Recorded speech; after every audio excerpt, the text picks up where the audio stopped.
Part of this is a function of the price, the cost of tuition at these elite private schools. The average across the country is $50,000 now, and at a boarding school, it's closer to $80,000. So that's really at a college level. Yep. And for secondary, elementary school age kids, that's a hefty price. And there's a lot of families that was always unaffordable, but it's increasingly unaffordable for even families that typically would consider themselves high earners. So the fact that they're doing this like giveaway, financial aid or whatever, indicates to me that these schools are growing desperate for students, or what? Well, so the schools we spoke to, what they tell us is that they're noticing a change in their applicant pool. So they're noticing that they're getting applicants from either the children of very wealthy people who can afford these prices, no without worries, blinking, or they're getting kids from low-income backgrounds that need full tuition, full rides. And they're missing the middle. That's how schools are phrasing it. So they want to attract more families who are sort of in between. Maybe they can afford to pay something, they can't afford the full price. And in some cases, it's a talent war. And in other cases, it's a matter of boosting their enrollment, because nationally speaking, there are fewer kids for these schools to recruit because of the drop in birth rate. There's all schools, public, private, are competing for students. So when you're charging $50,000 or $80,000 in tuition, offering a discount is a way that you can try and attract and retain some of those students who have increasing options to consider. Okay, so if you're going to make financial aid or grants available to families that are making $500,000 a year, how sustainable is this? I mean, it might work for a year or 2 years, but is this a solution that can last beyond a few years?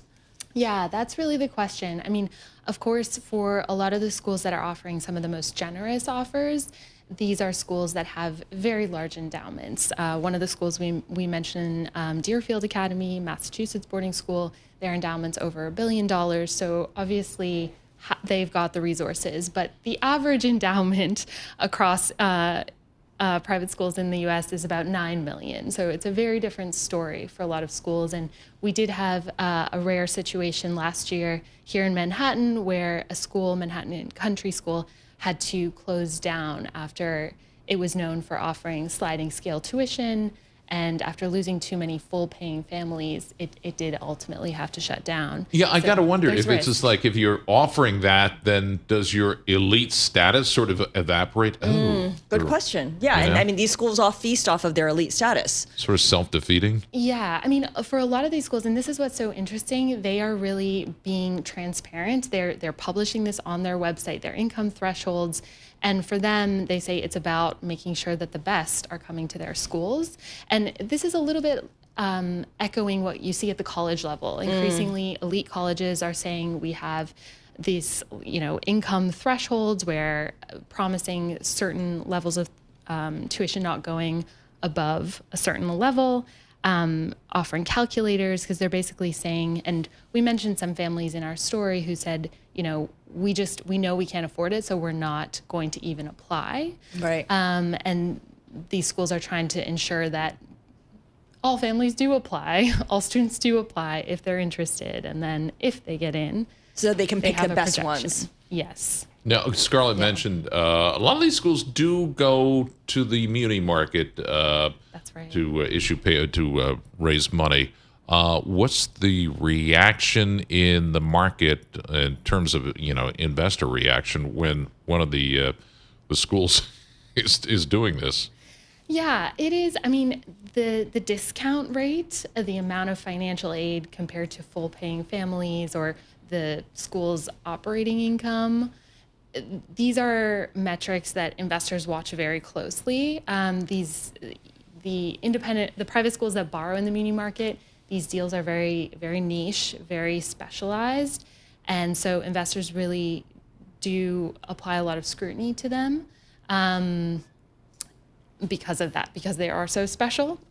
So it's something that for sure these schools will, or these investors will watch closely, depending on how it might impact applications. Right.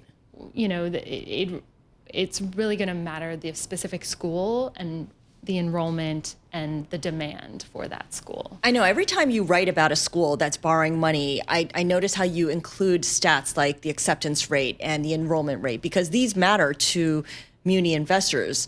It kind of tells the story of demand for this school and therefore whether it's a good credit risk, right? Totally. Yeah. And, as long as students want to go to that school and families are paying to go to that school, then that's a good credit in a lot of ways. But what's going on in independent schools is following in a lot of ways what's going on with college, college levels and sort of the level of pressures we see there.